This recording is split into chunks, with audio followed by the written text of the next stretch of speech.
가지고 있었던 하나님 나라와 그리고 창조주 하나님이 우리에게 베풀어 주신 복이 어떤 것인지 이런 것들을 좀 나누고 싶습니다.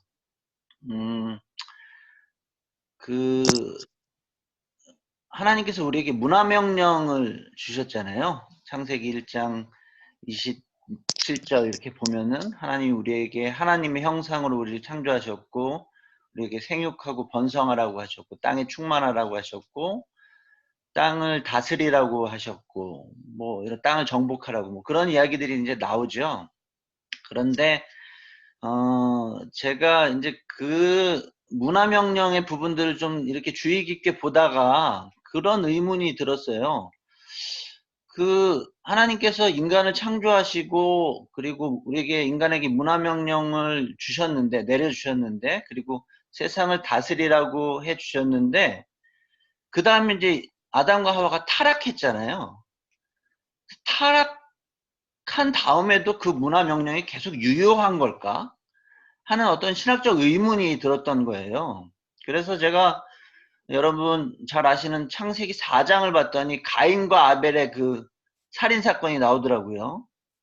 그래서 정말 그걸 보고 역시 타락한 인간은 어쩔 수 없다 하는 그런 생각을 갖게 됐는데 그 가인이 아벨을 죽인 다음에 하나님께서 가인을 보고 내리신 명령이 가인과 가인 주변의 사람들에게 내린 그 명령이 저에게는 충격적이었던 거예요.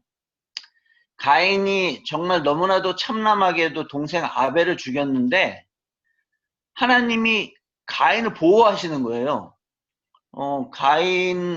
가인에게 손대지 마라 누구든. 가인에게 손대는 사람은 내가 7배의 벌을 내릴 것이다.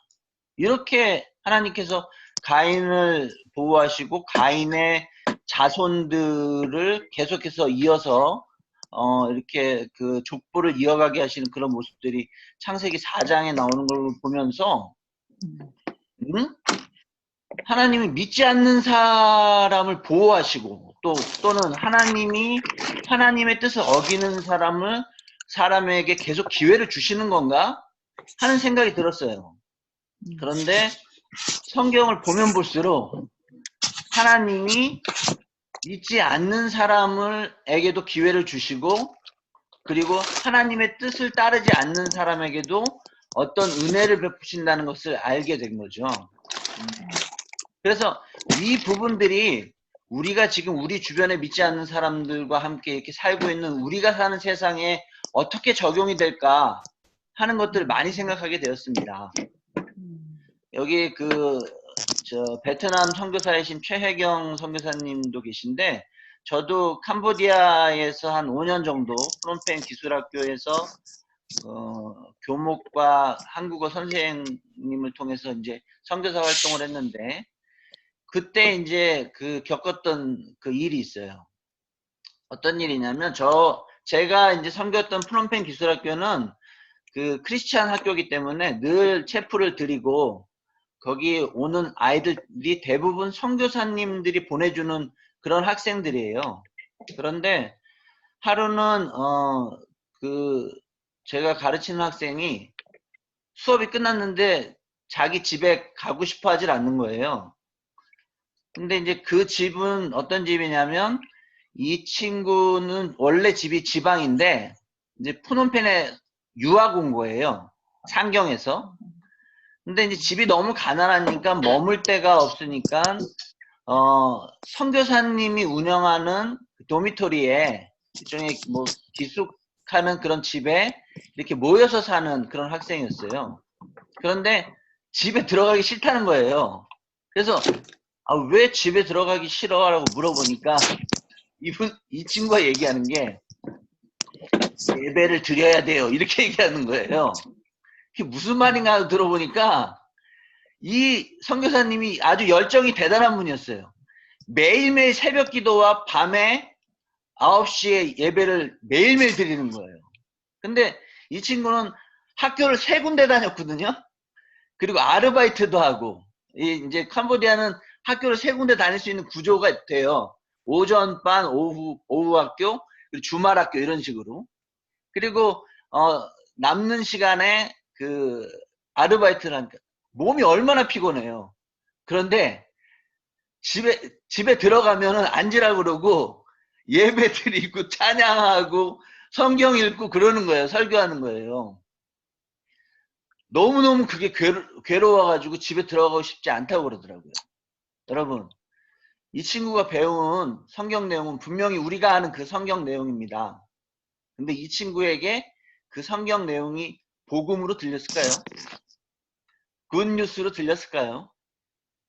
저는 그 친구하고의 그 대화를 통해서 복음의 명시적 내용이 너무나도 중요한데, 그런데 그 복음의 명시적인 내용을 육신을 입은 사람에게 감각적으로 전해줄 수 있는 복음적인 그 따뜻한 느낌, 복음적인 생명의 그런 어떤 그런 여러 가지 그 감각들, 그리고 그 친구가 복음은 이런 거구나 하는 것들을 몸과 삶을 통해서 느낄 수 있는 그런 여러 가지 것들 있죠.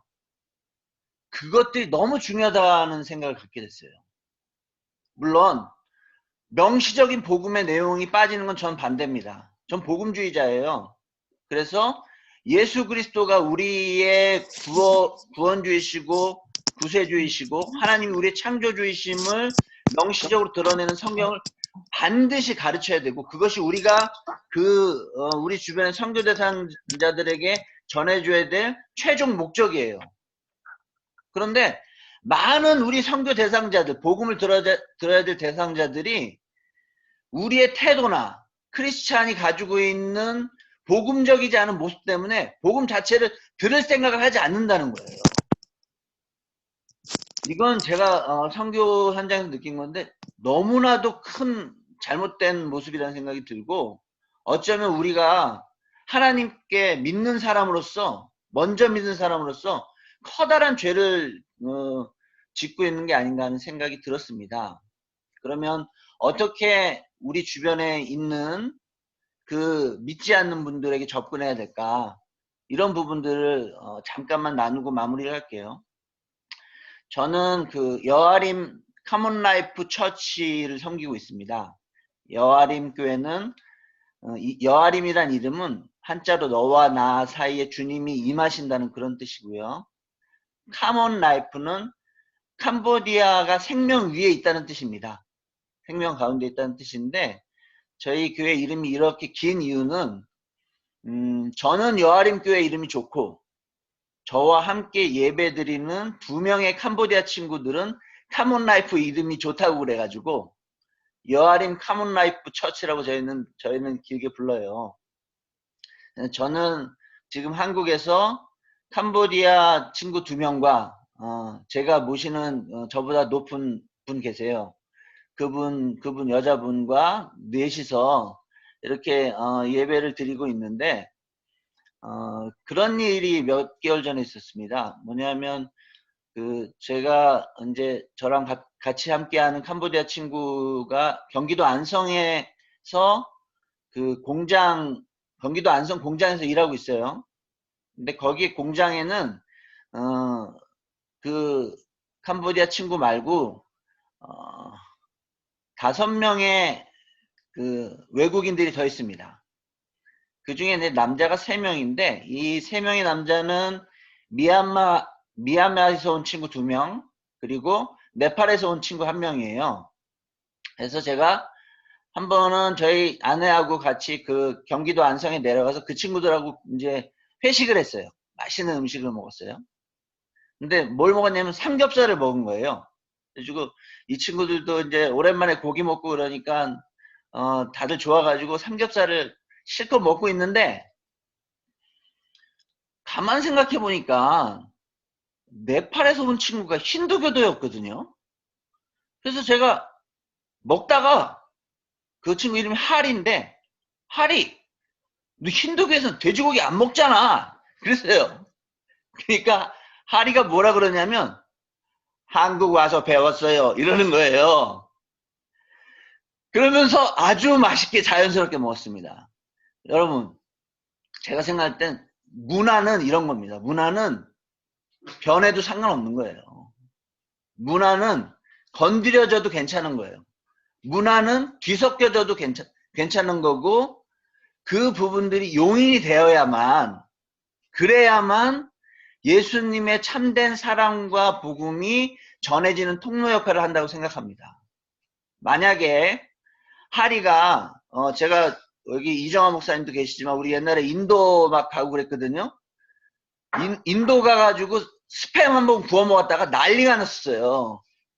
그 호텔에서 우리 스팸 후라이팬에 구워 먹었다고 그때 이정화 목사님이 저랑 같은 팀원이었던 걸로 제 기억은 나는데, 그 사람들이 이 스팸 자기 후라이팬에 구워 먹었다고 난리가 났었는데, 인도 안에도 그렇게 원리주의 힌두교인들이 굉장히 많아요. 그런데 우리 하리가, 우리 경기도 안성에 있는 내가 사랑하는 그 하리가 원리주의 힌두교도였다고 생각해 보세요. 내가 그 사람에게 삼겹살을 대접한 순간 저는 그 사람하고 절규할 수도 있는 상황이 되는 거거든요. 그리고 제가 매우 근본주의적인 크리스찬이어가지고, 너무너무 보수적인 크리스찬이어가지고, 하리를 만나면 어떻게든 사형리를 전해야겠다.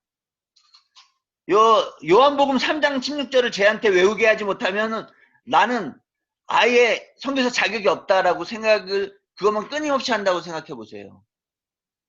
우리 하리가 나를 만나고 싶겠습니까? 여러분, 우리에게 복음은 우리가 지켜야 될 목숨보다 소중한 가장 귀한 겁니다.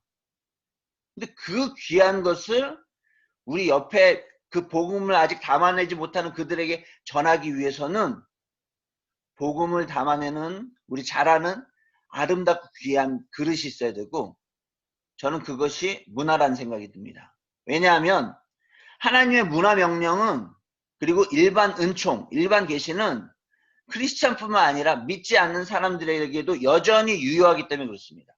즉 대화거리가 된다는 것이죠. 제가 장신대에 나왔습니다. 제가 그 장로신학대학 나왔는데, 처음에 저 들어갔을 때는 저는 이 복음의 투사였어요. 제가 아무도 저를 못 건드렸어요. 그래서 막 눈에 불을 켜고 비복음적인 거 찾아다니라고 아주 그때 막 그랬던 기억이 나는데, 그런데 이제 장신대는 교수님들이 스펙트럼이 좀 다양해요.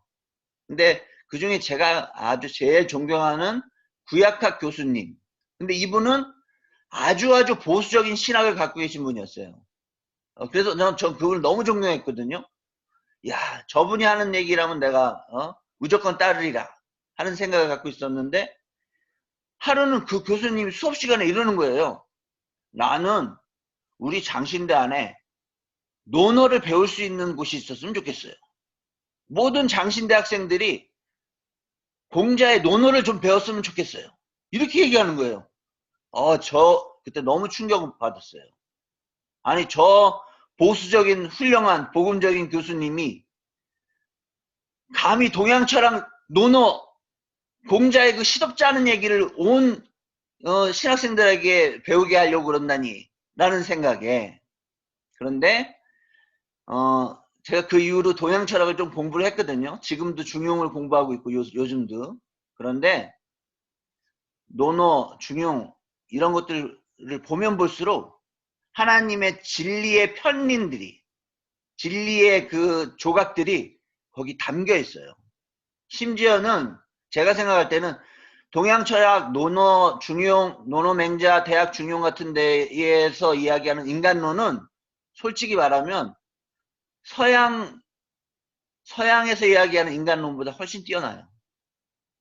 훨씬 우리에게 더 깊은 깨달음을 주고, 우리가 사람을 살아가는데 인간은 어떻게 대해야 되는지에 대한 깊은 통찰을 준다고 저는 감히 생각합니다. 그게 누구한테 온 걸까요? 그게 사탄에게서 온 걸까요? 그게 하나님, 창조주 하나님으로부터 온 문화 명령의 연속선상에 있는 그 어떤 진리들이라는 생각이 드는 겁니다. 물론 이 진리들은 복음이라는 진리보다는 그레이드가 밑이에요. 계층적으로 아예 밑이라는 거는 여러분 이거는 바꾸면 안 된다고 생각하고, 그거 바꾸겠다는 분은 저랑 따로 이야기 좀 하셔야 될 거예요, 아마. 그러나 이 우선순위를 분명히 알면서 창조자 하나님께서 우리에게 허락하신 그 풍성한 이 창조 세계의 놀라운 것들, 이 창의적인 것들, 그리고 이 인간적인 것들, 이 자연적인 것들을, 또 이 우주적인 것들을 우리가 알게 될 때 우리의 복음이 더 빛나게 된다는 거죠. 우리의 삶이 더 풍성하게 될 뿐만 아니라 그런 우리들을 본 우리 주변에 믿지 않는 사람들이 예수님께 다가가서 마음을 열기가 훨씬 좋아진다고 저는 확신합니다. 여러분, 그래서 그런 의미에서 문들레 씨앗교회가 참 귀합니다. 네. 그런데 제가 조금 감히 좀 이렇게 좀 제언을 좀 드리면 지금 하시는 만큼 계속 노력해 주셔야 돼요. 그 교회가 그냥 되어지지는 않고, 또 하나 중요한 것은 잘 돼도 문제인 게, 잘 되면 우리 인간은 우리 스스로의 능력으로 잘 된 줄 알고 자꾸 하나님 잊어버리게 된다고 생각하거든요. 그래서 이런 밸런스들을 맞추면서 중심에 그 하나님께서 허락하신 그 놀라운 복음을 딱 그냥 고정을 시켜놓고, 그리고 하나님께서 우리에게 허락하신 그 수많은 그 일반 은총적인 또는 일반 계시적인 또는 그 문화명령의 그 어떤 문화적인 그런 부분들을 충분히 만끽하고 누리는 그런 우리들이 되었으면 좋겠습니다. 네, 이상입니다.